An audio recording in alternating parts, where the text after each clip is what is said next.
बच्चों को दुआएं, बड़ों को सलाम। फ़िज़ा है मेरा नाम। यू वाचिंग मॉर्निंग विद फ़िज़ा मेरी फ़ोन न्यूज़ पर।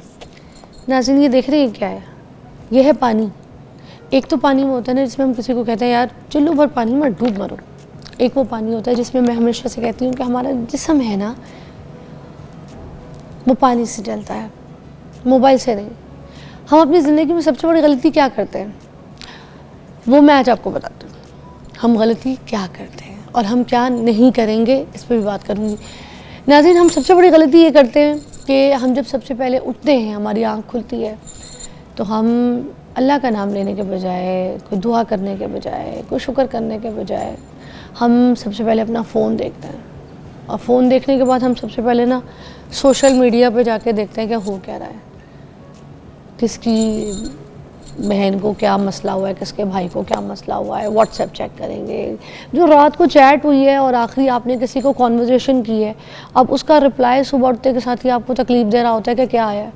और अगर उसका कोई रिप्लाई, किसी के साथ आपकी बहस है या कोई मोबाइल से चल रहा है, कोई झगड़ा चल रहा है या किसी से पैसे की लेन देन है, कोई काम है और वो उसका आपके हिसाब का नहीं, आपको कोई जवाब मिला ना, तो आप बड़ा इरिटेट हो जाते हैं कि what is this, I was not expecting this, ये काहे का मुझे मैसेज आ गया वाला है। आपका सारा जो सुबह एक स्टार्ट है ना, जो किसी से कहते हैं गाड़ी का एक सेल्फ, बाइक की एक सेल्फ मारो स्टार्ट कर, ये आपका सब बर्बाद हो जाता है। तो हमने अपनी ज़िंदगी में ये गलती नहीं करनी, क्योंकि वहाँ से हमारा जो है ना ब्लड प्रेशर, हमारी टेंशन, स्ट्रेस लेवल जो है ना वो इधर जाके पहुँच जाता है जहाँ पर मेरा हाथ पहुँचा है वहाँ पे कैमरामैन का हाथ नहीं पहुँचा। अजीम भाई हाथ दिखाए मेरा, ये वाला, ये और ऊपर जाए, देखें यहाँ, और ये, और नहीं अजीम भाई, ये स्ट्रेस लेवल। अब सोचें जहाँ पर अजीम भाई नहीं पहुँच सकते वहाँ पर आपका स्ट्रेस लेवल पहुँच जाता है। ऐसे ही अजीम भाई हमारे सीनियर कैमरामैन है, तो हमारी जो है ना दोस्ती भी बड़ी है इनसे, मैं लगाती रहती हूँ बातें। तो ये जो कहानी है ना हमने नहीं करी। हमने सुबह सुबह उठना है, अपना मोबाइल नहीं देखना एटलीस्ट कोई 1.5-2 घंटे, और हमने ऐसे एक पेपर लेना है, ठीक है, एक पेन लेना है, और जो जो आपके दिमाग में कल के दिन पे कोई परेशानियाँ थी, तकलीफ़ें थी, कोई स्ट्रेस था आपको, आप उसमें लिखें पर्चे में, और पर्चे में लिख के ना उस डायरी में, पर्चे में उसको ऐसे बंद कर दें, और बंद करने के बाद उसको साइड पे कहीं रख दें। और उसके बाद ये सोचें कि जो आपका स्ट्रेस है, जो आपकी फ़िक्र है, जो आपकी परेशानी है, वो आपने इस डायरी में लिख दी है और वो अब आप इधर ही है, वो आपके इधर नहीं है। असल में आपने डाइवर्ट करनी है यहाँ की कहानी वहाँ। आपने दूसरे लोगों को फ़ोन करके नहीं बताना पता है क्या हुआ, ओए तुम्हें पता है क्या हुआ यार, ये हो गया यार।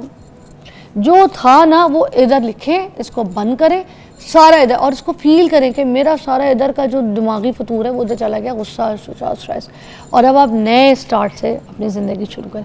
और फिर उसमें सबसे पहले पानी पिए, क्योंकि आपका जिस्म पानी से चलता है, ठीक है, मोबाइल से नहीं। तो ये गलती नहीं करेंगे, और ये गलती करेंगे मैं रोज़ की आपको एक अच्छी टिप दिया करूँगी, उसमें ये आपके स्टार्टअप की टिप थी, ठीक है। अपना ख्याल रखें, अपनी सेहत देखें। इसी तरह सेहत की बात करेंगे आज। हमारे पास जो सबसे पहला टॉपिक है नाज़रीन वो है एड़ियों के दर्द। बड़ी तकलीफ़ होती है, जवानी की एज में भी, बुढ़ापे की भी एज में, और मिड एज में भी। अगर आपकी जूती ठीक नहीं है आपको एड़ी का दर्द हो सकता है। अगर आपकी चाल ठीक नहीं है, आपको पता है चाल की वजह से भी होती है एड़ी की दर्द। कुछ लड़कियां और कुछ लड़के जो ना पैर छोड़ छोड़ के चलते हैं, और कुछ लोग पैर घसीट घसीट के चलते हैं, उनको भी होती है। और कुछ लोग फजूल के ना आगे की उंगलियां छोड़ के एड़ी की हील पे वज़न दे के ना खड़े रहते हैं, एक साइड पे कमर यूं करके या यूं करके बॉडी पोस्चर ऐसा बना के, उनकी भी एड़ियाँ ना डिसबैलेंस रहती हैं, क्योंकि उनकी फिर चाल भी ख़राब हो जाती है। तो ये फिर दूसरा ये कि हमारे कोई जोड़ों का मर्ज़ हो, हमें कोई तकलीफ़ हो और कोई चोट हो या कोई कमज़ोरी हो जिसमें, तब भी हमारी एड़ियाँ जो है ना डिसबैलेंस और पेन में आ सकती हैं।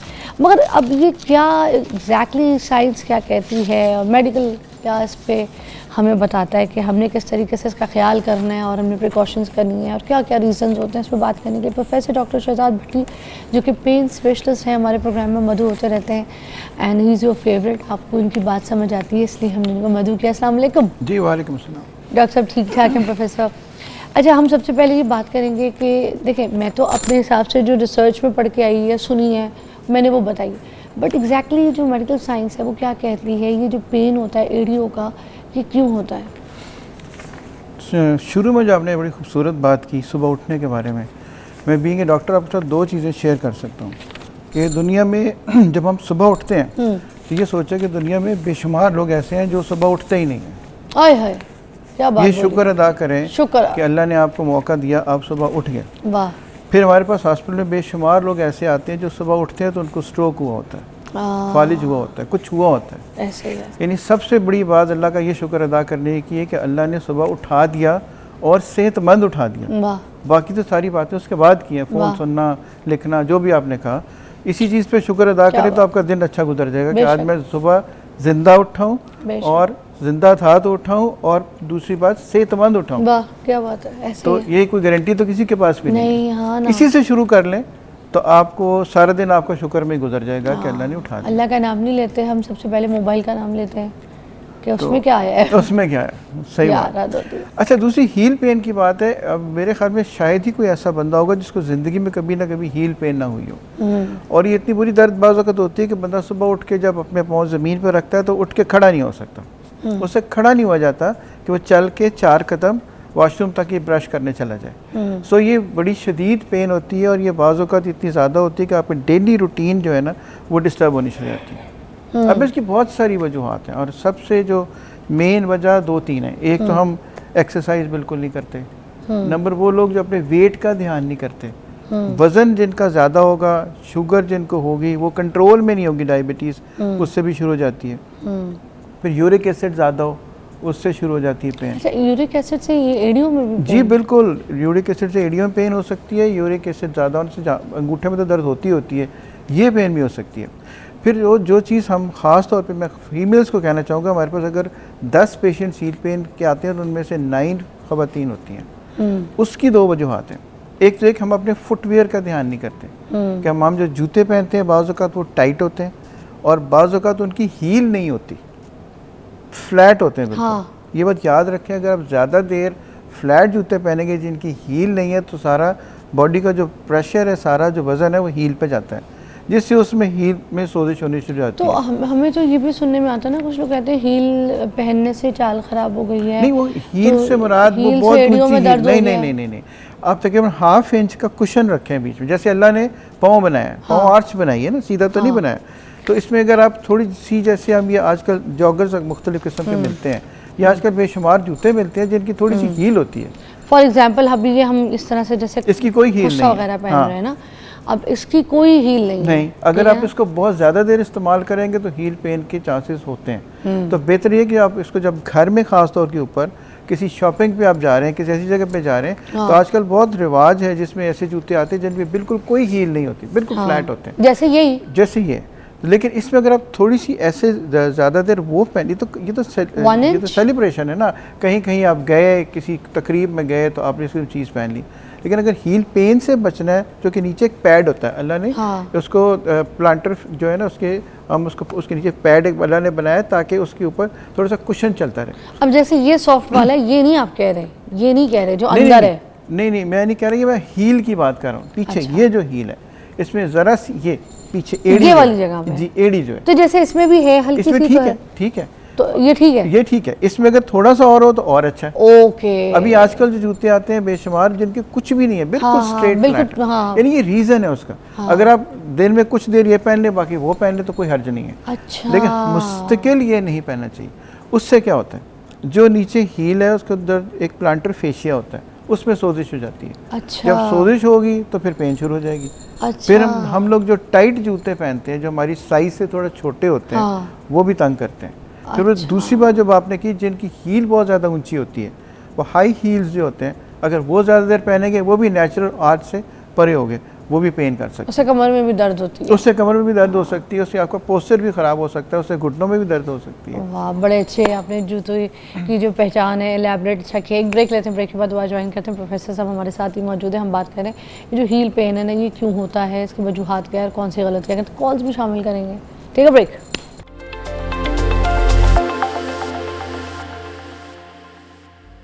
अच्छा, वेलकम बैक। हम आज बात कर रहे हैं हील के पेन की, क्यों होता है, किस लिए होता है। अगर किसी को बहुत सीवियर हील पेन है तो कॉल कर सकते हैं। हमारे पास प्रोफेसर डॉक्टर शहजाद भट्टी साहब मौजूद हैं जो आपको गाइड करेंगे। ये बताइएगा, कुछ लोग जैसे बिल्कुल फ्लैट जूती पहनते हैं ना, अगर वो अपने आप को जैसे बड़ा इजी फील कर रहे होते हैं, मगर वो हल्की सी भी हील पहन लेना, फिर उनको हील में पेन शुरू हो जाती है। ये बेसिकली एंगुलेशन डिफॉर्मिटीज़ हैं, लेकिन ये जो चीज़ कुदरत ने बनाई है ना, देखिए हील पेन 2-3 तरह की होती है, एक बार याद रखें।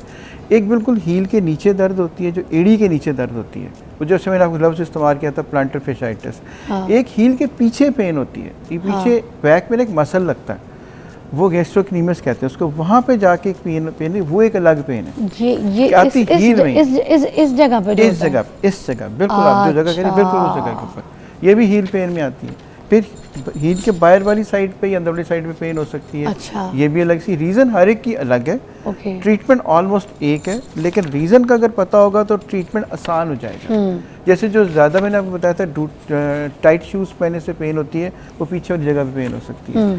फ्लैट पहनने से पेन हो सकती है, हाई हील से पेन हो सकती है, वो नीचे वाली जगह पे पेन हो सकती है। और बाज़ औक़ात एज के साथ हील के नीचे जो हड्डी होती है उसके नीचे एक चोंच निकल आती है, जिसको कैल्केनियन स्पर कहते हैं। चुभता भी है समटाइम्स। वो लगता है ऐसे जैसे किसी ने नीचे से टीका लगा दिया। वो क्यों होता है? वो एक कुदरती तौर के ऊपर आर्थराइटिस की एक किस्म है, जिसमें हील के नीचे एक चोंच निकलती है जो मसल को इरिटेट करती रहती है हड्डी की। अच्छा, वो इतनी इरिटेटिंग होती है कि आप अपने पाँव का वज़न उसके ऊपर, अपने बॉडी का वज़न नहीं उठता उसके ऊपर।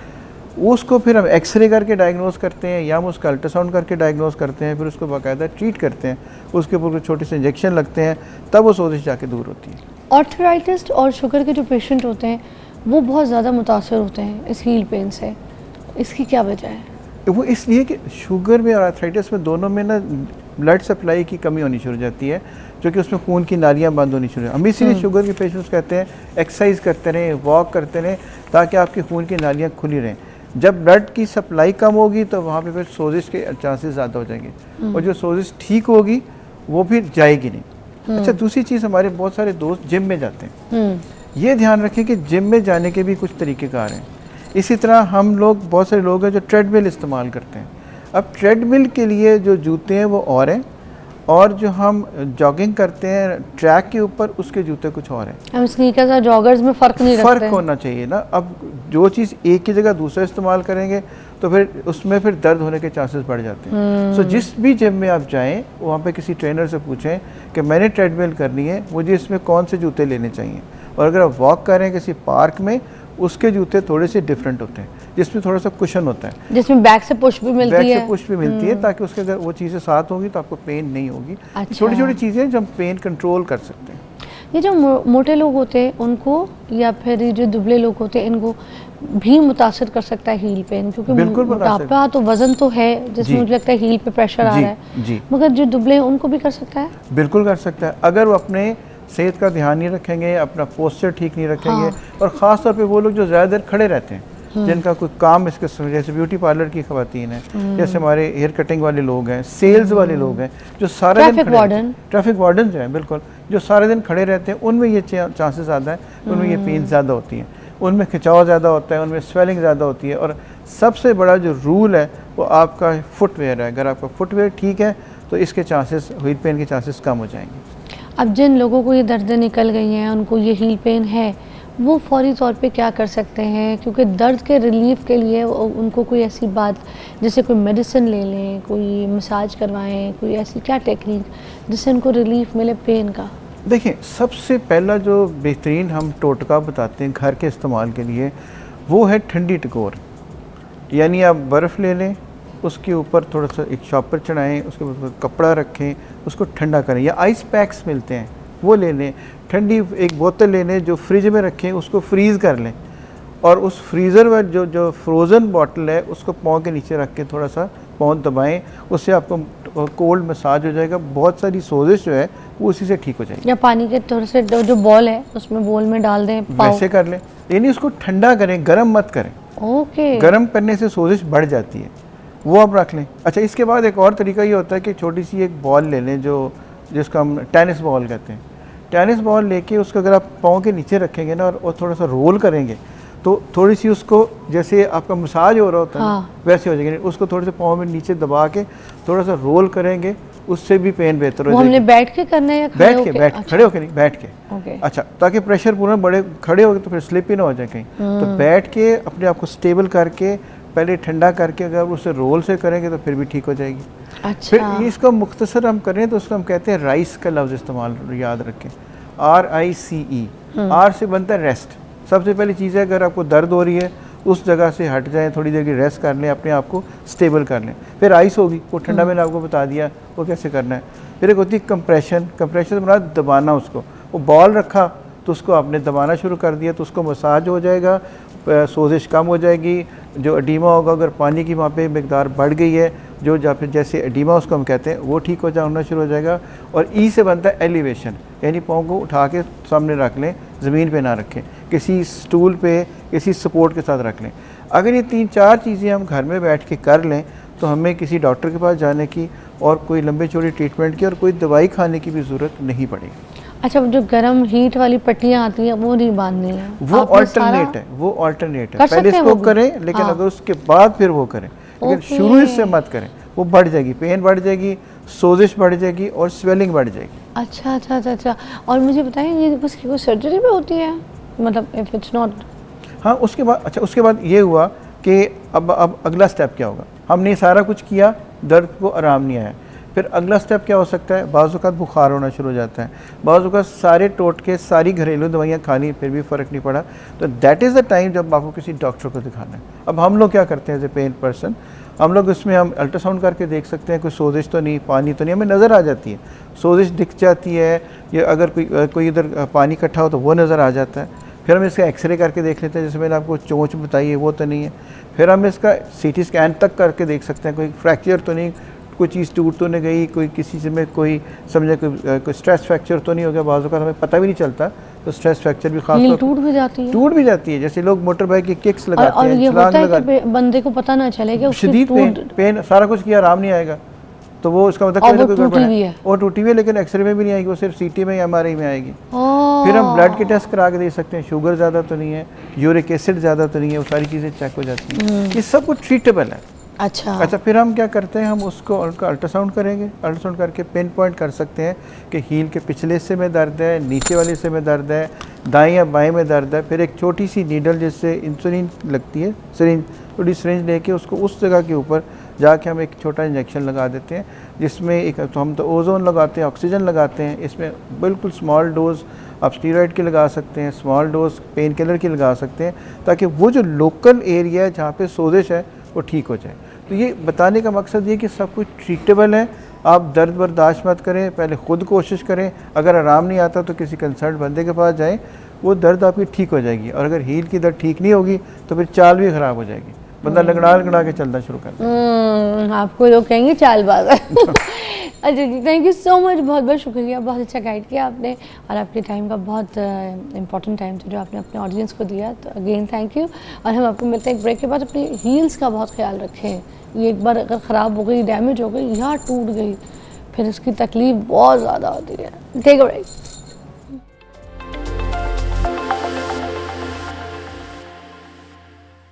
29 सितंबर मतलब कल था। हाँ अच्छा जी, मैं जिनसे बात कर रही हूँ ना वो बहुत ज़बरदस्त डॉक्टर हैं, हार्ट के हवाले से हमने आज उनको बुलाया। डॉक्टर नूर दस्तगीर जो हैं कार्डियोलॉजिस्ट हैं हमारे पास, और इनसे मैं अभी बात कर रही थी। और मैं बात कर रही थी कि कल जो था दिन 29 सितंबर, ये मनाया जाता है दिल के हिसाब से दिन, जहाँ पे जो दिल के मरीज़ होते हैं उनके हिसाब से इस दिन को मनाया जाता है, लोगों को अवेयरनेस दी जाती है, ठीक है, इसके ट्रीटमेंट के हवाले से, इसकी डाइट के हवाले से। तो हमने ये सोचा कि क्यों ना हम भी आज का शो जो है उस पर डेडिकेट करें कि हम जो हेल्दी लोग हैं और नॉन हेल्दी लोग हैं, उनको जो इश्यूज़ हैं, हार्ट के इश्यूज़ हैं, तो उनकी जो डाइट है उसके हवाले से बात करें कि कौन सी उनके लिए अच्छी डाइट है और कौन सी उनके लिए बुरी डाइट है। अब एक आम इंसान सपोज़ जिसको कोई अल्लाह ना करे, जिसको कोई मसला ही नहीं है, कोई टेंशन नहीं है, मगर देखें हम कुछ मिस्टेक्स तो करते हैं।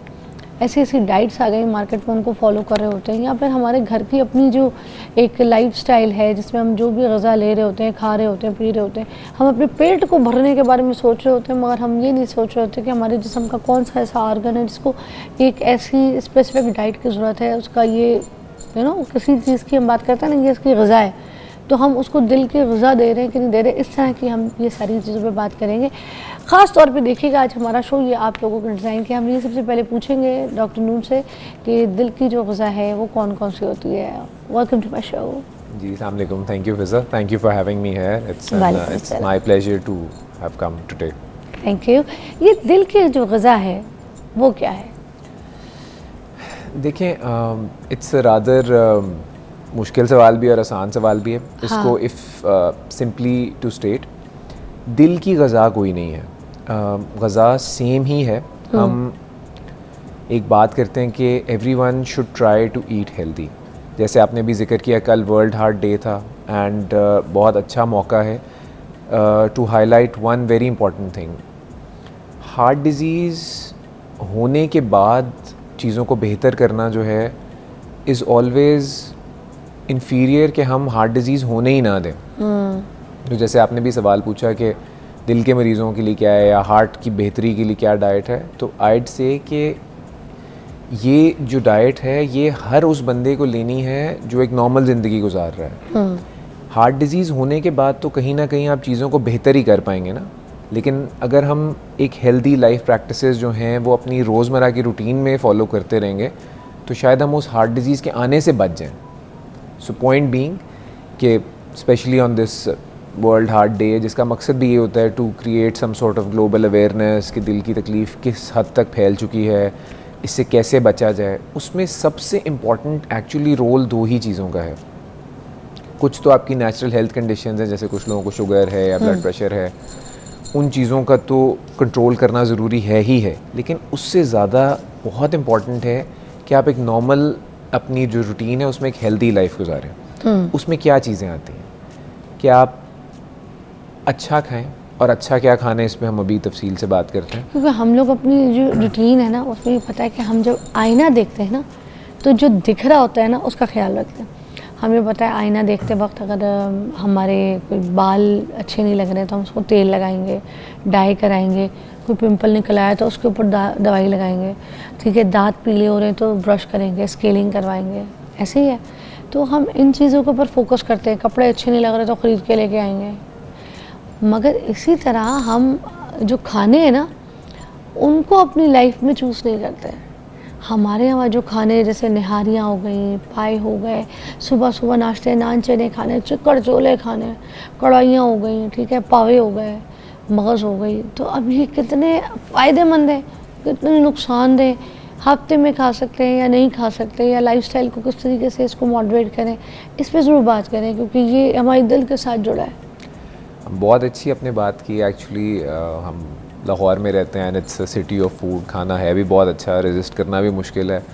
जहाँ ये ऑप्शंस में आप हमेशा घिरे हुए हैं और कहीं ना कहीं शायद घिरे ही रहेंगे, वहाँ सबसे इम्पॉर्टेंट है कहीं ना कहीं एहतसाब करना अपनी डाइट का। हाँ, देखिए बहुत सारी दफ़ा जो है वो आप किसी ऐसी सिचुएशन में होते हैं जहाँ पे आप नहीं रेजिस्ट कर सकते और आप लाइफ से गुज़र रहे हैं और कोई चीज़ आपको खाने का बहुत दिल भी है। That's all fine, that's all fine. हम नहीं चाहते कि आप कोई ज़िंदगी जो है ऐसी गुजारें जिसमें you don't get to enjoy anything और आप सिर्फ डाइट फूड ही खाएं या कुछ बहुत मज़े का ना खाएं, ऐसा बिल्कुल भी नहीं है। द पॉइंट जो आज का शायद होगा, जो that I want to make and make everyone realises कि द ओनली थिंग इज़ कि you just need to realise कि आप क्या खा रहे हैं। जितने भी पेशेंट्स मेरे पास आते हैं जो कि अक्सर इस चीज़ से गुजर रहे होते हैं कि जी हम वेट कम करना चाहते हैं, वेट कम नहीं हो रहा, तो द फर्स्ट थिंग जो मैं उनको कहता हूँ करने के लिए दैट इज़ कि आप एक डायरी बनाएं, आप पूरे दिन में लिखें आपने क्या खाया। Start learning about food. आप अपनी डाइट को सिर्फ बेहतर तब कर पाएंगे जब आप उसके बारे में थोड़ा सा जानना शुरू करेंगे।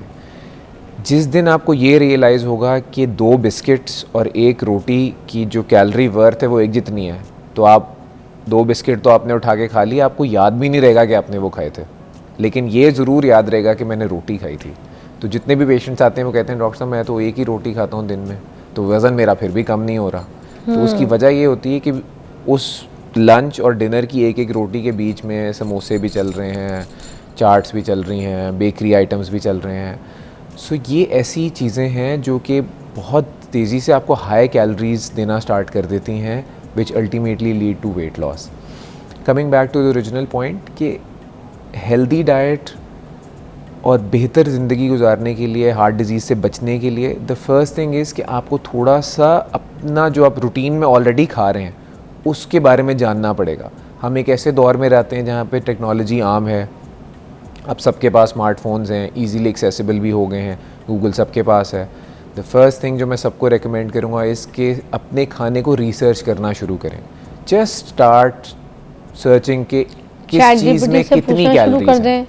ChatGPT is everywhere now. We can ask ChatGPT as well, yeah. ChatGPT पे भी ना पूछें, सिंपल गूगल पे आप डाल के देख लें कि calories in one roti, calories in one biscuit, calories in one samosa.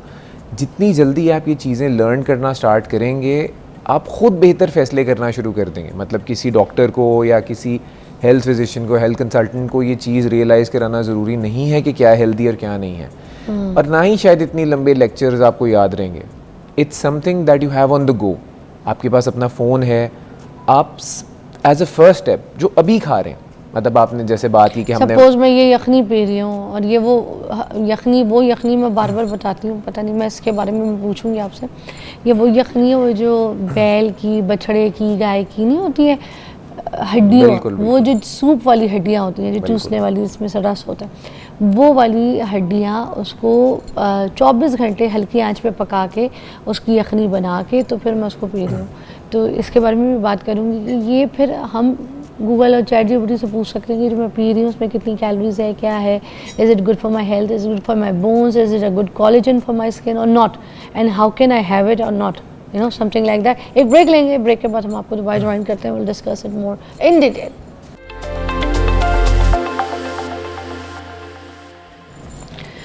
Okay जी, वेलकम बैक। हमारे पास डॉक्टर नूर मौजूद हैं, नूर दस्तगीर साहब, और वो कार्डियोलॉजिस्ट है। तो हम इनसे जो पूछ रहे हैं वो पूछ रहे हैं दिल के अमराज कौन कौन से हो सकते हैं अगर हमारी डाइट ठीक नहीं है, और क्या हम डाइट के ज़रिए अपने इन दिल के अमराज को ठीक कर सकते हैं, दिल को मजबूत कर सकते हैं। कुछ लोग कहते हैं ना दिल को मजबूत करो, दिल की ग़िज़ा खाओ, तो क्या ये सब चीज़ें मैटर करती हैं, ये होती हैं?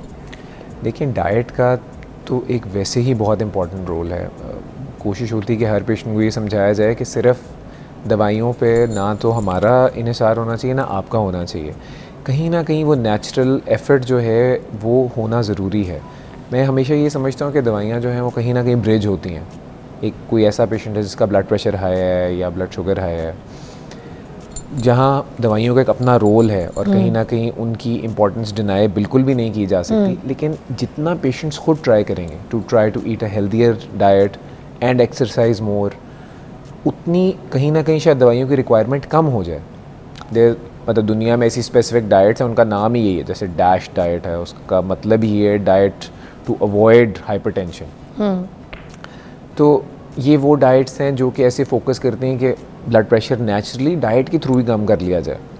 जहाँ फिर मैं ये कहना चाह रहा हूँ कि इसमें कोई कन्फ्यूजन ना क्रिएट हो जाए कि दवाई अगर ज़रूरी है खाना तो ज़रूरी है खाना, बट डाइट से शायद आप उसकी डोज कम कर सकते हैं। या आज अगर आपकी रिक्वायरमेंट फॉर एग्जांपल 10 मिलीग्राम की है, हो सकता है कि आपकी बेहतर डाइट से वो 5 मिलीग्राम हो जाए, वो भी डॉक्टर की रिकमेंडेशन के साथ। एग्जैक्टली, नॉट लाइक कि आप घर पे खुद से दवाई छोड़ के तो अपने इलाज को शुरू कर दें। बिल्कुल मैं ये कन्फ्यूजन क्रिएट नहीं करना चाह रहा, बट मैं ये ज़रूर कह रहा हूँ कि अगर आज शायद आपको दवाई की रिक्वायरमेंट है, आप अपना वज़न कम करना शुरू करते हैं, बेहतर डाइट लेना शुरू करते हैं, एक्सरसाइज स्टार्ट करते हैं, तो आपकी दवाई की रिक्वायरमेंट कम हो सकती है और शायद सूनर ख़त्म भी हो जाए, because all these things have an effect on your blood pressure, on your blood sugar, on your weight, on your general health profile. अच्छा, ये जो दुनिया लगी हुई है कीटो डाइट के ऊपर और दूसरी और बहुत किस्म की जो डाइट्स आ गई हैं, है ना, तो अब ये सारी डाइट्स के चक्कर में ना जो ट्रेंड है इसमें हर कोई एक बार इसको फॉलो ज़रूर करता है। मतलब अगर किसी का वेट बढ़ा हुआ है तो वो ये कहता है यार चलो आज से मैं कीटो शुरू करता हूँ, यार मैंने कीटो शुरू की। अब हम कह तो रहे, क्या ये हमारे दिल को कोई साइड इफ़ेक्ट, कोई डिसएडवांटेजेस अगर इसके हैं तो प्लीज़ देखने वालों को बताएं, क्योंकि कौम तो लग गई है इसके ऊपर, इन सारी किस्म की डाइट्स के ऊपर, कौन कौन सी सही है कौन कौन सी नहीं। Let's discuss. देखिए, ये तो आपने बहुत ही ज़बरदस्त सवाल पूछा है, something very near to my heart.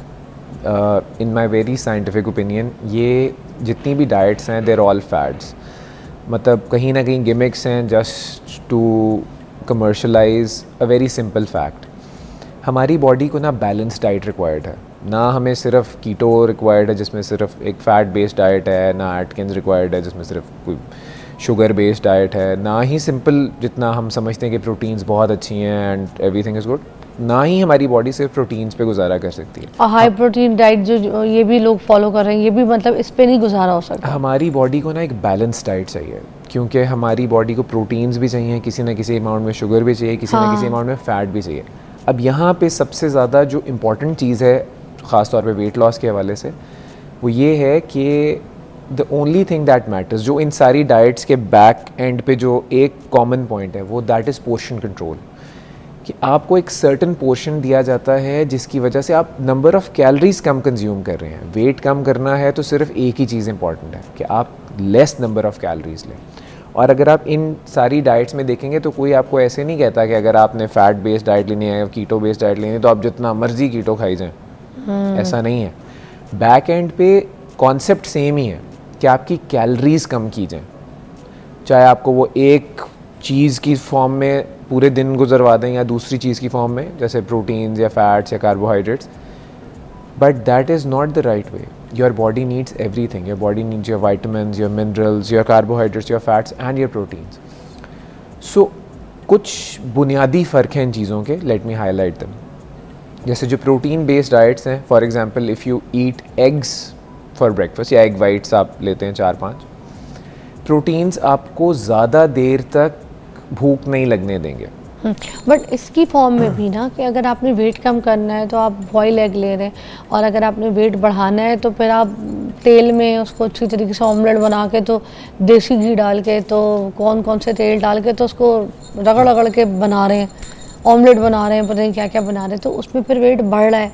और जो बॉयल एग खा रहा है उसका काम हो रहा है। ये भी तो मैटर करता है ना, द प्रोसेस ऑफ मेकिंग इसमें द थिंग यू ईटिंग। ये तो बिल्कुल सबसे that is the key to all this. Ultimately चीज़ें तो सेम ही रहेंगी। जैसे फॉर एग्जांपल अगर हम बात करें कि मीट्स में चिकन और फिश बेहतर हैं मटन और बीफ से, बिकॉज उनका अपना इनहेरेंट कोलेस्ट्रॉल कंटेंट कम है। फ्रूट्स के अंदर फ्रूट्स एंड वेजिटेबल्स जनरली सारे ही बहुत हेल्दी हैं और recommended to take your vegetables in as much amount as you want. Fruits के अंदर बस बहुत ज़्यादा जो मीठे फ्रूट हैं such as mangoes and grapes, इस तरह के हम कहते हैं कि आप बहुत ज़्यादा एक्सेस में ना लें। Banana is something in the middle, उसकी थोड़ी सी शुगर कंटेंट ज़्यादा है बट उसके बेनिफिट्स भी बहुत ज़्यादा हैं। सो ऐसा नहीं कि बनाना नहीं लेना चाहिए। इवन मैंगो एंड ग्रेप्स के बारे में भी ऐसा नहीं कि आपको नहीं लेना चाहिए, बस इन मॉडरेशन। सम फ्रूट्स अगर मौसम आया one in a day we can take one mango. It all depends कि आप बाकी दिन में क्या करें। अगर आप और कोई मीठा नहीं ले रहे, कोई और शुगर्स किसी भी फॉर्म में नहीं ले रहे तो देन इट्स फाइन। नेचुरली जो चाय में चीनी ली है हमने, है ना, जो फ्रूट पेस्ट आपके डिज़र्ट्स हैं they are the best way to go. हम दो बेसिक बातें कहते हैं, अच्छा, जो एसेंस हैं किसी भी किस्म की हेल्दी डाइट का for cardiac patients and for everybody else जो कि हार्ट डिजीज़ को अवॉइड करना चाह रहे हैं बेसिकली। दैट इज़ कि आप दो चीज़ें अवॉइड करें, ऑयल एंड मीठा। किसी किस्म का भी प्रोसेस्ड मीठा जो है ना वो ना लें, चीनी और एनीथिंग जो कि आर्टिफिशियली स्वीटेंड है उसको अवॉइड करें। नेचुरल डिज़र्ट्स सच एज किसी भी किस्म का, आप एप्पल्स की बहुत सारी डिज़र्ट्स बन सकती हैं, पेयर्स की बहुत सारी बन सकती हैं, इवन मैंगो बेस्ड डिज़र्ट्स जो हैं, स्ट्रॉबेरीज और exactly, mix them with some sort of Greek yogurt. आप उस पर नट्स ऐड कर दें, चिया सीड्स ऐड कर दें, एंड एक हेल्दी डिज़र्ट जो है even that is considered a healthy diet. मतलब ऐसा नहीं है कि आप कहते हैं कि जी आप खाना खाएं और डिज़र्ट ना खाएं। हम ये कहते हैं कि आप प्रोसेस्ड डिज़र्ट्स को अवॉइड करें। आइसक्रीम्स एंड चॉकलेट्स के अंदर भी अगर बहुत ज़्यादा चॉकलेट का दिल है तो dark chocolate is much better than milk chocolate, for the same reason कि उसका शुगर कंटेंट कम है। Dark chocolate exactly. सो जहाँ हमने इस डाइट के ऊपर आज बात करनी है, so it's all about making the better choice out of what you are previously doing and जो आप बेहतर कर सकते हैं। For example, you have your chicken, you can deep fry it, you can shallow fry it, you can air fry it, grill कर सकते हैं, boil कर सकते हैं, steam कर सकते हैं। So आप देख रहे हैं कि खाना आपने चिकन ही है, बिल्कुल ऐसी कोई ज़रूरत नहीं है कि आप ब्लैंड खाएं या कुछ बहुत बोरिंग सा खाएं, आप उसको बहुत ज़बरदस्त जो है वो स्पाइसेस वगैरह ऐड करके you can make it very delicious. Diet food या हेल्दी खाना doesn't necessarily have to be bad tasting या अनएपेटाइजिंग, इस तरह नहीं है। इट्स जस्ट कि आपको एक बेहतर चॉइस लेनी है। जहाँ आपने उस चिकन का सालन बनाना था या उसको डीप फ्राई करना था, आप उसको एयर फ्राई कर लें अगर फ्राइड की तरफ ही जाना है, वरना आप उसको ग्रिल कर लें, स्टीम कर लें, बेक कर लें and make it as flavourful as you want. We are not against good flavours, we are just against the form of preparation. In short, like I said, आप जितना ज़्यादा ऑयल और मीठे, ये दो बेसिक चीज़ें हैं। बहुत सारे पेशेंट्स पूछते हैं कि जी डॉक्टर साहब डाइट क्या लें, और ऑयल और मीठा कंट्रोल करना, दो चीज़ें छोड़ दें। Thank you so much doctor Noor, बहुत अच्छा लगा, बड़ी सी तरीके से आपने हमें गाइड किया। आपके टाइम का बहुत शुक्रिया। Will take a short break, will be right back.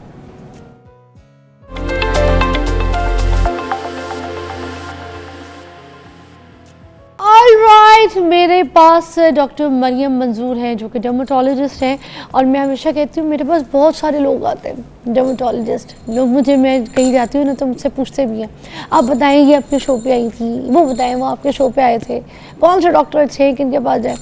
मैं आपको बताऊं, देखिए अच्छे डॉक्टर होते हैं तो ही हम उनको अपने पास मधु करते हैं, ना हम उनका टाइम वेस्ट करते हैं, ना हम अपना टाइम वेस्ट करते हैं। हम वही लोग बुलाते हैं जो आपके लिए कारआमद, आपके लिए बेहतरी, आपके जो रहनुमाई जो है आपको दे सके आपकी स्किन प्रॉब्लम्स और हेल्थ के हिसाब से। तो आज जो मेरे पास हैं, इनकी रिसर्च बहुत अच्छी है, इनके पास नॉलेज बहुत है।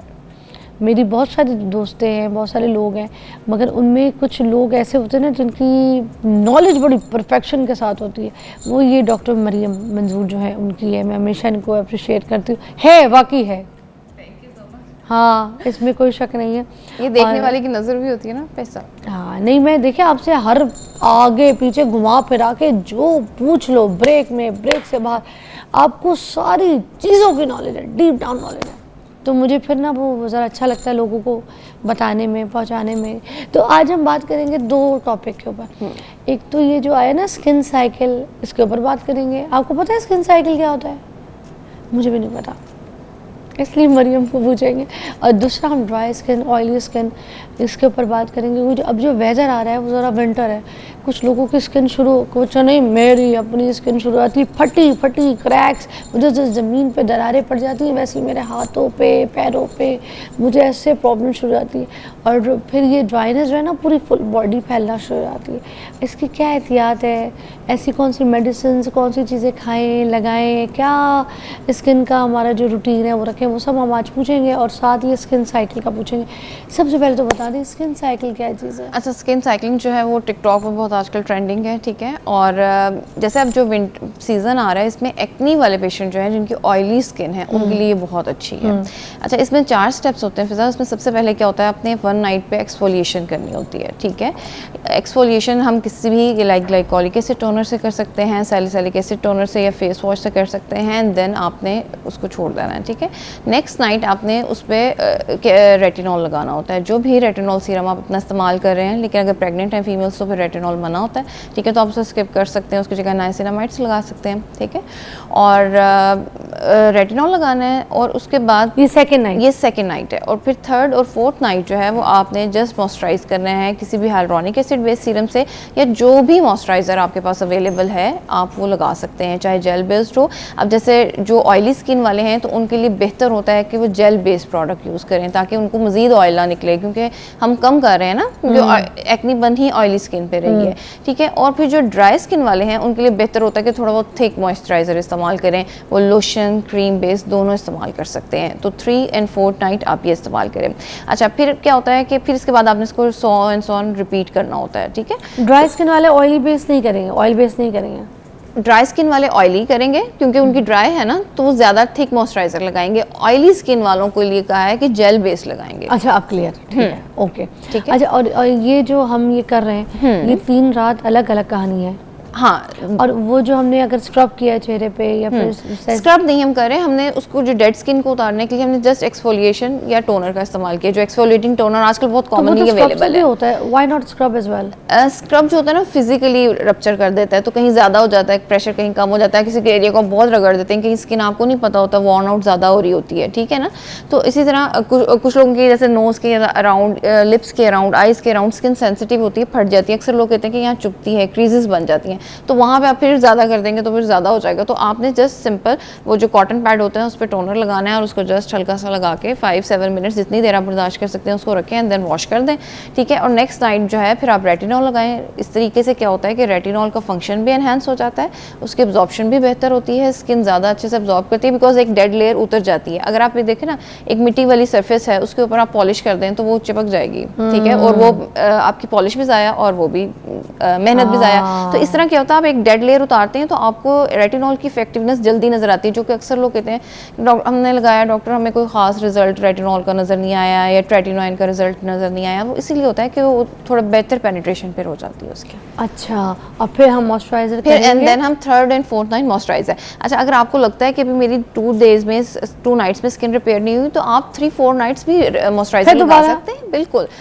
नहीं, इस मॉइस्चराइजर को आप ज्यादा कर सकते हैं, ठीक है। और अगर आपकी नॉर्मल है, आपका स्किन बैरियर अच्छा है, थिक है, आपको सेंसिटिविटी नहीं है, तो आप फिर ये साइकिल रिपीट कर सकते हैं। और ये साइकिल बहुत अच्छा है स्किन को बेहतर तौर पे घर पे, जिसे कहते हैं ना आप टोटका बताएंगे, एक सॉर्ट ऑफ टोटका है कि आप कम बजट में आप अपनी स्किन को रिसाइकिल कर सकते हैं। वाओ, अच्छा, इसको कहते हैं स्किन साइकिल, ठीक है।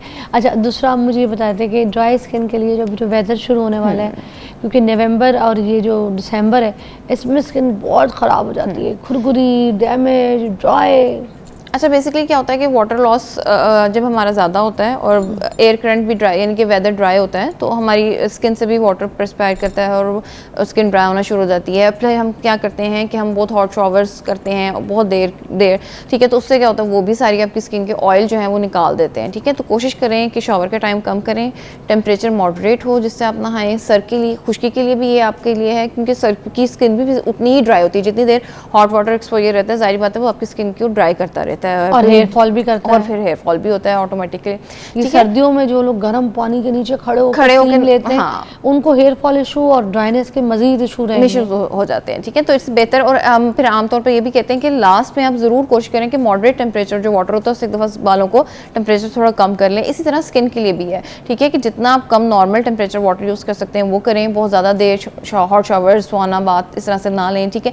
नंबर 2, आफ्टर दैट भी ना लें, जाहिर बात वो तो जितने टाइम का होगा देखो ना, फिर वो जितना कॉन्टैक्ट टाइम्स होता है उतनी स्किन ड्राई होती है, या तो फिर उसके बाद डबल मॉइस्चराइज करें अपनी स्किन को। अच्छा, फिर ठीक है, हाँ फिर ठीक है। अच्छा, फिर उसके बाद क्या करना है कि फिर आपने कोई भी पेट्रोलियम बेस या थिक मॉइस्चराइजर, ओट मील बेस, सिरामाइड बेस, ये मॉइस्चराइजर ज़रूर लगाने हैं, सो दैट आप देखेंगे कि आपकी स्किन बहुत अच्छी सॉफ्ट और मॉइस्ट रहेगी और आपको डे टाइम में बहुत ज़्यादा मॉइस्चराइजर की ज़रूरत नहीं पड़ेगी। अच्छा, शायदा की कॉल लेते हैं हम ड्राई स्किन के फिर और भी तरीक़ों से मैंने से आपको पूछना है। तो लाहौर से कॉलर, अस्सलाम वालेकुम।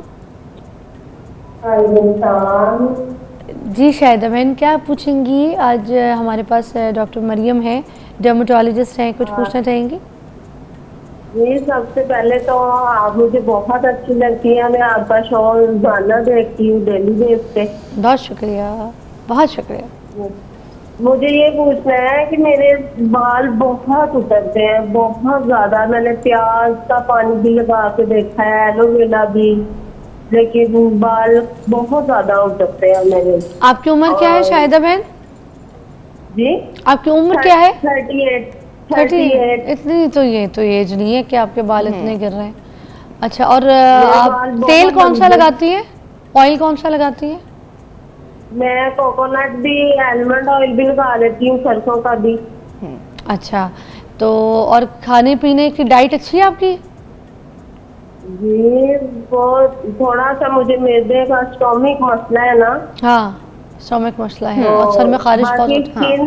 चेहरे पे भी मुझे बहुत खारिश होती है। ये एक्सपर्ट लाहौर न्यूज़ से भी आए थे, मैंने कॉल की लेकिन मिली नहीं। अब आप सुने, आपको मरियम बताती है, इस पे आ जाइएगा, फिर ये इलाज करिएगा। इनके सर में खारिश भी बहुत होती है, ठीक है, और इनका हेयर फॉल भी बहुत हो रहा है, और इनको स्टमक अपसेट भी रहता है, इनका स्टमक इश्यूज भी हैं। बताइए। अच्छा, उसमें तो ये है कि सबसे पहले स्टमक को देखना पड़ेगा, ठीक है, कि क्या उनको एसिडिटी का इशू है, स्टमक अल्सर्स भी होते हैं, क्या ये मिर्चें ज़्यादा खाती हैं, तो मिर्चें कम करें, दही का इस्तेमाल ज़्यादा करें अपनी डाइट के अंदर, ठीक है। दही का? हाँ, दही का इस्तेमाल ज़्यादा करें, ठीक प्रोबायोटिक। है। हाँ, प्रोबायोटिक भी होता है, गट हेल्थ को इम्प्रूव करता है, और जब वो हेल्थ इम्प्रूव होगी तो साथ साथ बाकी बॉडी भी बेहतर हो जाती है। फिर ये है कि आयरन ज़रूर लें। 38 ईयर्स हमारे यहाँ पाकिस्तान में मोस्टली फीमेल्स जो हैं वो आयरन डेफिशिएंट हैं, ठीक है। आयरन और विटामिन डी अगर तो उसका टेस्ट करवाएं तो सबसे बेहतर है, ठीक है। अदरवाइज़ फिर आयरन सप्लीमेंट और विटामिन डी का कैप्सूल जो होता है, इन्हें चाहिए कि वो रेगुलर लें।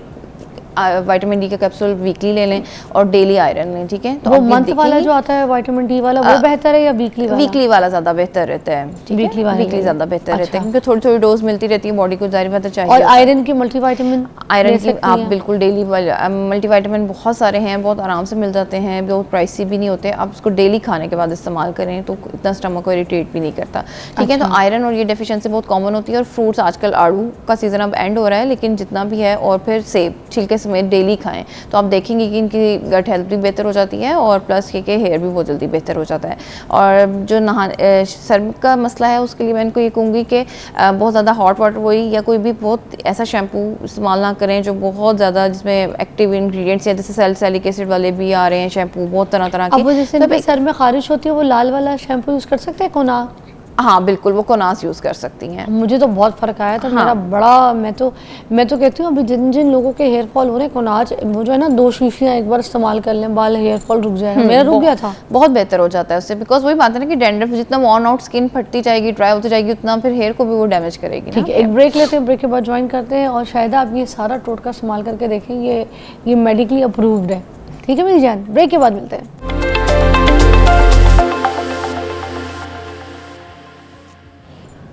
ओके, डॉक्टर मरियम मंसूर हमारे साथ मौजूद है। हम लोग ड्राई स्किन के ऊपर बात कर रहे थे। ये जो प्रोफाइलो वगैरह होता है, जैसे जब डॉक्टर्स के पास जाते हैं लोग प्रोफाइलो करवा लेते हैं, उससे ग्लो और ये इंस्टेंट सब कुछ है ना, तो ये रियली इट वर्क्स या बस कहने वाली बातें होती हैं? नहीं, प्रोफाइलो इज़ अ स्किन बूस्टर और ये बहुत अच्छा स्किन बूस्टर है। इसमें हाइलुरोनिक एसिड, यानी कि जो हम जिसको हम लेके रो रहे होते हैं या कह रहे होते हैं हमारा हाइलुरोनिक एसिड ख़त्म हो गया या एजिंग हो गई जिसकी वजह से, तो ये उसका सब्स्टिट्यूट होता है आपके स्किन में। हम उसको डायरेक्टली इंजेक्ट कर देते हैं पूरे चेहरे पे। 4 to 5 पॉइंट्स होते हैं, 4 to 5 पॉइंट सेम फेस पे इधर होते हैं, 5 इधर होते हैं। हम उनको फेस पे इंजेक्ट कर देते हैं और वहाँ से खुद ही स्प्रेड होता है। वाह। और इनको skin booster, basically skin booster की कैटेगरी में आते हैं। ये अभी विंटर्स टाइम पे करा सकते हैं। ये बहुत इफेक्टिव हैं आपकी स्किन अंदर से। जो लोग कहते हैं ना कि हम ऊपर से लगा लें वो थोड़ी देर ठीक रहती है, अंदर वाले रिंकल फिर निकल आता है, तो उसके लिए फिर स्किन बूस्टर हैं जो कि बहुत इफेक्टिव हैं। इसमें अब कोलेजन बेस्ड बूस्टर्स भी आ रहे हैं जो और ज्यादा स्किन को टाइट एंड जो है शाइनी करते हैं। वाले तो नहीं होते? नहीं, ये फिलर्स बोटॉक्स नहीं होते, इनका इफेक्ट खत्म हो जाता है। दे आर लाइक जस्ट कि आपने रेडीमेड मील दे दिया किसी को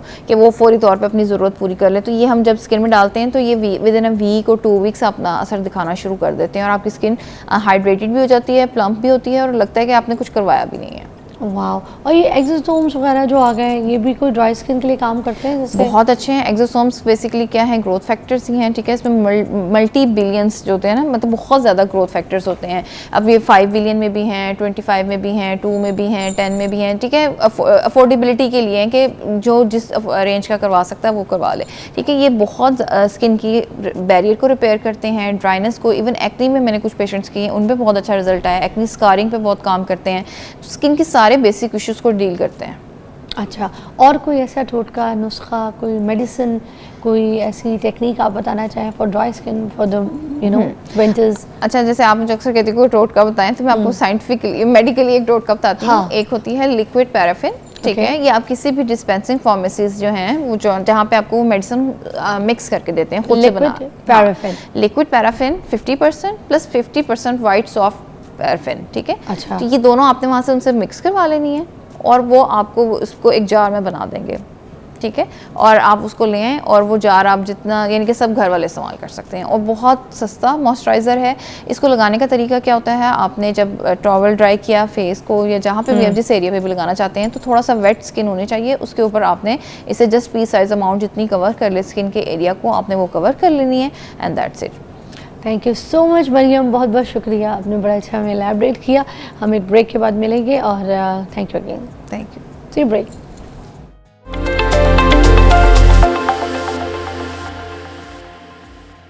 वेलकम बैक नाज़रीन। अभी हम ऐसी पर्सनैलिटी से आपकी मुलाकात करवाएंगे जो थोड़ा सा पुराने दौर के बारे में आपको याद दिलाएंगे, न्यूज़ कास्टिंग के बारे में, कमेंट्री के बारे में, चीज़ें पहले के दौर में जिस तरह से की जाती थी, लोग देखते थे। पीटीवी के दौर में जैसे कितने सोफिस्टिकेटेड अंदाज में ख़बरें पढ़ी जाती थी, बड़े प्यारे, मासूम, स्टाइलिश, एलिगेंट लहजे होते थे, बड़े डिफरेंट लहजे में बात की जाती थी जो कि सुनने में अच्छी लगती थी, और उसमें आपको न्यूज़ बताई जाती थी। उसमें उस वक्त ना हंगामा राई नहीं होती थी, भैंग भैंग डैंग डैंग ये हो गया टांग टड़ोंग, नॉट समथिंग लाइक दैट। आवाम को डराया नहीं जाता था, धमकाया नहीं जाता था, अवेयरनेस दी जाती थी, बताया जाता था कि ये हो गया, यूँ हो गया, ये होने वाला है, या समथिंग लाइक दैट, मगर आपको झंझोड़ा नहीं जा रहा होता था। असल में वो जो सोफिस्टिकेशन थी ना, वो हमने कहीं ना कहीं रास्ते में गवा दी है कहीं। आज हम आपकी मुलाकात करवाते हैं हसन जलील साहब से, जो कि आपको बताएंगे, अपना एक दौर याद कराएंगे और उस और आज के दौर का फ़र्क भी बयान करेंगे। अस्सलाम वालेकुम। वालेकुम अस्सलाम। पहले तो मैं आपके इंट्रो की तारीफ़ करना चाहूँगा, आपने तो पूरी दास्तानी सुना दी। Thank you so much. वैसे मैं आपको बताऊँ, मैं कोई इतने मासूम तरीके से बोलती नहीं, अब मैं बोलने लगी हूँ, ये मेरा असल लहजा है। मगर वो कहते हैं ना, आप अपना एक लहजा भी कभी कभी ना पकड़ लें तो फिर आप थोड़ा सा ईजी हो जाते हैं। मैं आवाम के साथ बड़ा नेचुरल हो गई, मगर खैर ये नेचुरल पना, ये इसको हटा के मैं आपके टाइम की बात करना चाहूँगी कि आप लोग वो लोग थे जिन लोगों को पॉलिश किया गया था, सिखाया गया था। जी ठीक है, अदब, तहजीब, कल्चर, आपके अंदर एक एलिगेंसी, ये सारी चीज़ों को एक मर्ज किया गया था, ये डाला गया था। सोबर पर्सनालिटीज़ के साथ आप लोग इस तरह से बोलते होते थे, एलिगेंट होते थे। तो आज के दौर में वो चीज़ें देखने को बहुत कम मिलती हैं। आज भी अगर पुरानी कोई दौर की ऐसे कोई न्यूज़ हेडलाइन या कहीं सोशल मीडिया पे रोल हो जाए, स्क्रॉल हो जाए, we love to hear that. तो क्या फ़र्क देखते हैं? बहुत फ़र्क है जिस तरह के आपने बताया, और मैं एक छोटा सा इंस्टेंस कोट करना चाहूँगा जिससे आपको पूरा सिनेरियो समझ आ जाएगा कि उस ज़माने का माहौल क्या था और हमारी ट्रेनिंग किस तरह हुई थी, और जो स्कूल ऑफ थॉट था वो हमारा क्या था। जी। कि मैं रेडियो पर काम करता था, तो उस ज़माने में स्पेसिफाई कर दिया जाता था कि आप सिर्फ अनाउंसर हैं तो आप अनाउंसर ही रहेंगे, आप ड्रामा आर्टिस्ट हैं तो आप ड्रामा आर्टिस्ट ही रहेंगे। तो एक डिस्कशन थी बड़ी इम्पॉर्टेंट, तो हमारे जो सीनियर जो मॉडरेटर थे वो नहीं आए, तो स्टेशन डायरेक्टर ने कहा कि भाई आप इसको कंडक्ट करें। तो उन्होंने मुझसे कहा, बेटा मुझे उम्मीद है कि आप कर लोगे, लेकिन सिर्फ 3-4 पॉइंट जहन में रखना। एक तो डिस्कशन में मेहमान अहमियत रखते हैं, आप नहीं, पहली बात है। आपको ओवरलैप नहीं करना चाहिए अपने मेहमानों को, नंबर 1। नंबर 2, आपने उनसे तहजीब का दामन नहीं छोड़ना, उनको कॉन्ट्रडिक्ट नहीं करना और उनकी अपनी आवाज़ बुलंद नहीं करनी। और आखिर में आपने कंक्लूड करना है कि आपके डिस्कशन का क्या नतीजा बरामद हुआ। अब आप देखिए, आजकल तो आप बोलने नहीं देता एंकर जो है वो। क्या बात है, कितने मोटे मोटे पॉइंट आपने बताए। और मुझे जब आपने बड़ा सॉफ्टली शुरू किया तो मुझे बड़ी खुशी हुई, बल्कि मैंने कहा चलें कोई तो लहजा ऐसा सुनने को मिला। नहीं, मतलब मैं आपके अदब में, मैं वैसे लखनऊ से हूँ, इस वजह से मैं थोड़ा सा लहजे का, मुझे क्योंकि उर्दू स्पीकिंग हूँ मैं प्रॉपर, तो आपको तो आदाब करना चाहिए था। आदाब हम मोस्टली आदाब ना जब हमें ईद पे मिलती है, अब वो रह गया, ईदी लेने के बाद आदाब करते हैं, बाकी तो ख़त्म हो गया। मुझे बताइएगा, आपने अपनी कॉमेंट्री का जो आगाज़ था वो कब शुरू किया, किस एज से, और न्यूज़ कास्टिंग का आगाज़ कब, किस एज से शुरू किया? मैंने कॉमेंट्री का आगाज़ तो किया 78 से, जब इंडिया की टीम पाकिस्तान आई हुई थी, और बड़ी जद्दोजहद के बाद मुझे रावलपिंडी के 3 डे मैच में मौका मिला, और मुझे ये मना कर दिया गया था कि आपको वनडे या टेस्ट मैचों में अभी फ़िलहाल कोई चांस नहीं है, कि यू आर टू यंग। और अब्दुल हफीज़ कारदार साहब क्रिकेट बोर्ड के चेयरमैन हैं, तो वो बिल्कुल अलाउ नहीं करेंगे। उस वक्त आप स्ट्रगलिंग टाइम पे थे? जी। तो मैंने जनरल मुजीबुर रहमान साहब को डायरेक्टली फ़ोन किया 17 से नंबर लेके, और उनसे लोग कांपते थे। और मैंने 3 मिनट में अपनी सारी दास्तानों ने सुना के ये रिक्वेस्ट की कि आप कल मेरी कमेंट्री सुनिए, अगर आपको पसंद आ जाए तो मुझे बता दीजिएगा, अदरवाइज़ मैं ये फील्ड छोड़ दूँगा। उसका नतीजा ये निकला कि जी अगले दिन जब वो तशरीफ़ लाए ग्राउंड पर, तो मुझे बुलाकर वहाँ मुस्लिउद्दीन साहब खड़े हुए थे, एक तरफ डायरेक्टर स्पोर्ट्स, एक तरफ काजी सईद साहब जो डायरेक्टर जनरल रेडियो पाकिस्तान, हाँ। और मुझे ये खुशखबरी सुनाई गई जनरल साहब ने अपने हाथ मिलाने के बाद कि भाई आगे टेस्ट मैच में तो हमारे सीनियर कमेंटेटर्स हैं, हमारी कमिटमेंट्स हैं, हाँ। लेकिन आगे जो 2 वनडे आ रहे हैं तो आप रेडियो टीवी दोनों पे कमेंट्री कर रहे हैं। अच्छा।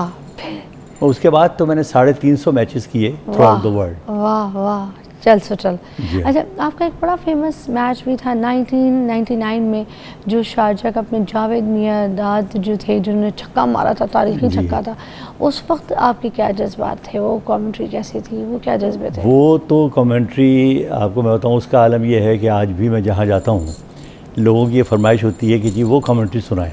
हाँ। इसलिए कि वो पाकिस्तान उससे पहले इंडिया से मैच हारता आ रहा था, और वो बड़ी एक्साइटमेंट के बाद पाकिस्तान एक ऐसे मकाम पे पहुंचा जहां आखिरी गेंद पे पाकिस्तान को 4 रन चाहिए थे जीतने के लिए, और जावेद मियांदाद ने अपनी ज़िंदगी की बेहतरीन नॉक खेली, तारीखी। और तमाम निगाहें उस जानिब थीं, और ख़्याल ये था कि अगर चौका नहीं लगा तो पाकिस्तान ये मैच भी हार जाएगा।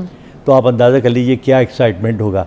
और लकीली मैं उस मैच को कवर कर रहा था, तो मैं बड़ा खुशनसीब हूँ कि मुझे इतने बड़े मैच को कवर करने का मौका मिला, और लोगों के जहनों में वो आज भी महफूज है। आपसे एक रिक्वेस्ट करूं तो मानेंगे? जी ये ज़रूर। जो इंडिया ने अभी जो इश्यूज क्रिएट किए, आपको पता है, ट्रॉफी लेने से इनकार भी कर दिया।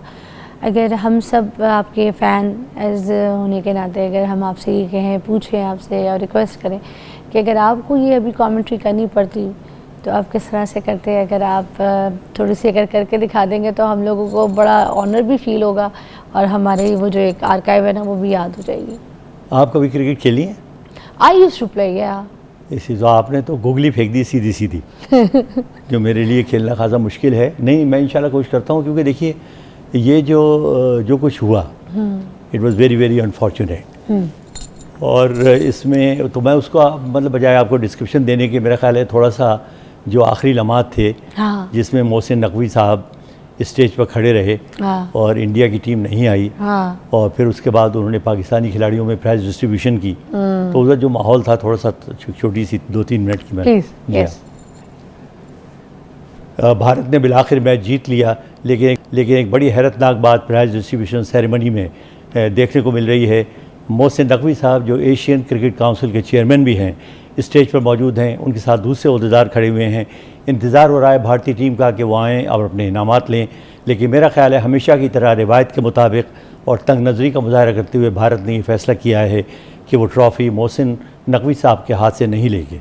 लिहाजा तमाम इंडियन खिलाड़ी जो हैं वो खासी दूर जाकर खड़े हो गए हैं एक ग्रुप की शक्ल में, लेकिन पाकिस्तानी खिलाड़ी जो हैं वो लाइन बनाकर बाएँ जानिब खड़े हुए हैं स्टेज के, और अब इशारा किया गया कि वो आकर अपने अपने प्राइजेज़ वसूल करें। खिलाड़ियों ने आना शुरू किया। सबसे पहले सलमान अली आगा टीम के कप्तान आए। पाकिस्तान की टीम हार गई, लेकिन मैं समझता हूँ जो बिहेवियर वाइज अगर कहा जाए तो पाकिस्तान की टीम जंग की तरह इस मैदान में भी फातेह बनकर सामने आई है, और मैं समझता हूँ मोहसिन नकवी साहब ने बहुत अच्छा किया है कि वो अपनी जगह पर मौजूद रहे। ट्रॉफ़ी को मैदान से बाहर ले जाया गया है, लिहाजा अब इस बात की कोई गुंजाइश नहीं है कि भारत को वो ट्रॉफ़ी दी जाएगी। बड़ी अनफॉर्चुनेट बात है कि भारत ने क्रिकेट जैसे खूबसूरत खेल को, जो जेंटलमैन्स गेम कहलाता है, उसे भी सियासत में मुलव्वस कर दिया है, और भारत ने यहाँ भी अपनी तंग नज़री का मुजाहरा करते हुए, अपनी रिवायत का मुजाहरा करते हुए एक मरतबा फिर क्रिकेट को लेट डाउन किया। लेकिन बहरहाल पाकिस्तान के खिलाड़ी अपना एजाज़ वसूल कर रहे हैं, और यकीनी तौर पर पाकिस्तान के खिलाड़ी हार ज़रूर गए, लेकिन मेरा ख़्याल है कि मोहसिन नकवी साहब और पाकिस्तान के खिलाड़ी दिल जीतने में कामयाब हुए हैं। वाह, सीरियसली आप खड़ा होना बनता है। So good, so good, so good, Thank you. So good, so बहुत गुड, शुक्रिया। सो ऑनर्ड आप हमारे पास आए। देखे कि आपने हमारे साथ ये शेयर किया। मैं कुछ और भी पूछना चाहूँगी कि न्यूज़ कास्टिंग की तरफ अगर मैं बात करूँ, जो पुराना जो PTV का जो दौर है, अगर हम थोड़ा सा और भी आपसे कुछ ऐसे वाक़यात जो आपको लगता है कि आपने कभी शेयर नहीं किए, कोई यादें, कोई ऐसी सिचुएशंस जो किस तरह से न्यूज़ कास्टिंग की जाती थी उस टाइम पे, वो आज के न्यूज़ कास्टर जो हैं, अगर आपको लगता है कि जो गलतियाँ करते हैं, जो मिस्टेक्स करते हैं, जो अदब या एक रिस्पेक्ट के दामन से हट के जो या तलफ़ुज़ में गलतियाँ करते हैं, कुछ ऐसी बात आपको लगता है कि ये जो इनका बाहर और बाहर इस तरह की बहुत सारी चीज़ें, मैं क्योंकि ख़ुद भी ऐसे बैठ के जब न्यूज़ सुन रही होती हूँ तो मैं लोगों की चीज़ों को देखती हूँ। अच्छा, और दूसरा जो एक, अगर आप 2 न्यूज़ कास्टर्स बैठे हुए तो जो मैं एक बहुत अहम सी मिस्टेक देखती हूँ कि मतलब उनकी बॉडी में ना एक टर्निंग पॉइंट ये नहीं है, या आप स्ट्रेट भी बैठे हैं तो टर्निंग पॉइंट आपका ये है ना। अब यहाँ पे जो टर्निंग पॉइंट है वो ये, अच्छा आप ये क्या कहेंगे सुनते हैं तो एक ये भी चीज़ मैं ये, तो अब आप तो इतने सीनियर हैं, आप क्या नोट करते हैं तलफ़ुज़ में, बॉडी लैंग्वेज में और उनके एलिगेंट स्टाइल पे?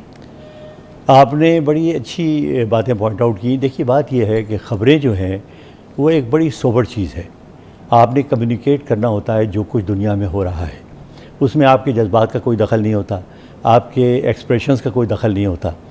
तो हमें जो बताया गया था वो ये था कि आपकी प्रेजेंस बहुत अच्छी होनी चाहिए, एक डोमिनेटिंग प्रेजेंस आपकी होनी चाहिए, आपका तलफ़ुज़ बहुत अच्छा होना चाहिए, आवाज़ आपकी क्लियर होना चाहिए, रवानी होनी चाहिए, आप अटके ना। ये तमाम काम हमें बताए गए थे। लेकिन इन तमाम चीज़ों को हासिल करने के लिए हम बहुत ज़्यादा मेहनत किया करते थे। मसलन मेरा अपना, मैं आपको ज़ाती तौर पे बताऊं, मैंने 18 साल ख़बरें पढ़ी और मैं हमेशा तकरीबन कोई 1 घंटे पहले पहुंचता था न्यूज़ रूम में। मैं जब उस ज़माने में हाथ से लिखी जाती थी, टेलीप्रॉम्प्टर नहीं था, तो हम वो लिखी हुई ख़बरों पे निशान लगाया करते थे कौन सा तलफ़ुज़ हमें मालूम नहीं है, और हम फिर उसको चेक किया करते थे। नामों को मैं चेक किया करता था, उसके बाद उसकी हम रिहर्सल करते थे, और रिहर्सल करने के बाद हमारी कोशिश ये होती थी कि हम आई कांटेक्ट भी रखें, लेकिन अपना जो पॉस्चर है वो बहुत सोबर रखें। तो उसके रिज़ल्ट ये होते थे कि देखने वाले पे उन ख़बरों का असर होता था। और मुझे अच्छी तरह याद है, आप तो बहुत छोटी होंगी, कि ख़बरों से पहले लोग खाना खा लिया करते थे कि ये ख़बरें देख ली हैं, ये ख़बरनामा आने वाला है भाई, खाना लगा दो। जी हाँ, तो उसकी वजह यही थी ना। अब देखिए ना, अब तो ये होता है कि लोग सरसरी देखते हैं, चैनल बदलते रहते हैं, एक ही खबरें और प्राइम टाइम ड्रामा, ये 2 स्लॉट बहुत बेस्ट है। असल में अब जो नई नस्ल है, मैं समझता हूँ कि वो मेहनत नहीं करती, और दूसरे हमें रीडिंग का जो वो है शौक़, वो ख़त्म हो गया है। मैं कोई तो आप यानी लोग जो रीडिंग करते थे वो क्या आईने के सामने पढ़ते थे किताब को, आईने के सामने तलफ़ुज़ या आईने में देख के बात करते थे? ऐसा क्या करते थे आप लोग? कोई एक ऐसी कोई ट्रिक टेक्निक भी ज़रूर बताएं आजकल के न्यूज़ कास्टर्स को। मैं सबसे पहले एक चीज़ हमेशा आजकल कहा करता हूँ अपने इंटरव्यूज़ में, कि आप जितना मुतालिया करेंगे, जितना आप पढ़ेंगे, उतना आपकी नॉलेज भी बढ़ेगी, वोकैबुलरी में आपकी इजाफा होगा, आपके पास अल्फाज का वो ज़ख़ीरा होगा। देखिए, मैंने कोई इसी को एग्जैजरेशन ना समझिएगा, ना ही सेल्फ प्रेज़, मैंने 20 से 25 हज़ार उर्दू लिटरेचर की किताबें पढ़ी हैं। जी हाँ, 20 से 25 हज़ार। कोई ऐसा राइटर नहीं है बड़ा जिसकी मैंने किताबें ना पढ़ी हों। उसके अलावा हिस्ट्री की मैंने तारीख़ इब्न खलदून, तारीख़ फ़रिश्ता, तारीख़ तिबरी, तारीख़ इस्लाम, वो 1-1 हज़ार पेजेस की किताबें हैं, वो मैंने पढ़ी हैं। लेकिन उससे फ़ायदा क्या हुआ कि मसलन अगर आप मुझे इस वक्त ये कहें ना कि जी ये स्टूडियो है, आपने कोई बाहर की बात नहीं करनी, आपने इस स्टूडियो पे बोलना है, तो मैं इस स्टूडियो पे 1.5 घंटे बोल सकता हूँ विदाउट एग्जैजरेशन। वजह क्या है कि मुझे अल्फाज तलाश करनी नहीं पड़ते। मैं एक जुमला कहता हूँ कि अल्फाज मेरे सामने हाथ बांध के खड़े होते हैं। वाह, वेरी नाइस। तो मैं नौजवान नस्ल को ये कहना चाहूँगा कि आप किताबें पढ़ें, और उसमें किताबों में भी आप ये पढ़ें कि जो मुश्किल लफ्ज़ आपको नज़र आता है आप दूसरे से पूछें, अपने बुज़ुर्गों से या किसी पढ़े लिखे आदमी से, कि भाई इसका मतलब क्या है, इसका तलफ़ुज़ क्या है, इसकी अदायगी कैसे होनी चाहिए। जब भी आप, और ये आपके बड़ा काम आता है, ये न सिर्फ ये कि सिर्फ आपकी प्रोफेशनल लाइफ में नहीं बल्कि आम जिंदगी में भी आपको बहुत सपोर्ट करता है। क्या बात कि है। आप किस तरह बोल रहे हैं। वो पढ़ने की बात की तो उसी को एक आगे मैं एक छोटा सा ऐड करूंगी। मैं बांग्लादेश में रहती थी ना, अच्छा। तो मैं बंगाली बोलती थी, हमें वो खाने था कि नवा पुड़ी नवा पड़ी नवा खाली, तो हमें बांग्ला बोलते पढ़ी लिखते पढ़ी। मैं जब पाकिस्तान आई ना तो उर्दू मेरे लिए थोड़ी सी मुश्किल होती थी, अच्छा। क्योंकि मैंने तो स्कूलिंग वहाँ की। तो मुझे फिर अम्मी ने कहा कि जो तुम पढ़ती हो ना, जो उर्दू की किताबें पढ़ रही हो, कि तुम्हारा तलफ़ुज़ ठीक हो जाए सब कुछ, तो ये पढ़ने दिल में पढ़ोगे तो तलफ़ुज़ ठीक नहीं होगा। इसको इतनी ऊंची आवाज़ में पढ़ो कि तुम्हारा जो दूसरा कान है ना उसको सुनाई दे क्लियर, तो उससे ये होगा कि तुम बोलोगे तो तुम्हारा तलफ़ुज़, और जो तुम सुनोगे उससे तुम्हारे दिमाग में बैठेगी। तो मैंने इसकी प्रैक्टिस की तो मैं ठीक हुई हूँ। आपकी अम्मी ने तो वो बात की जो प्रोफेशनल्स करते हैं। अच्छा। मैं, मुझसे कोई अगर पूछता है ना कि जी मेरी आवाज़ ठीक नहीं है, या मेरा तलफ़ुज़ ठीक नहीं है, या मुझ में फ़्लो नहीं है, मैं उनको ये कहता हूँ कि आप किसी भी बड़े अखबार का, उर्दू अखबार का एडिटोरियल ले लें और कमरे में बैठ जाएं बंद करके, और ऊंची आवाज़ में पढ़ें आप। वाह, उससे आपकी आवाज़ भी क्लियर होगी, और दूसरे आपकी आवाज़ में वज़न भी पैदा होगा, आपके अल्फाज भी अलग अलग निकलेंगे और क्लियर होंगे। तो वही आपकी अम्मी ने बात की और उसका रिज़ल्ट आपके सामने है।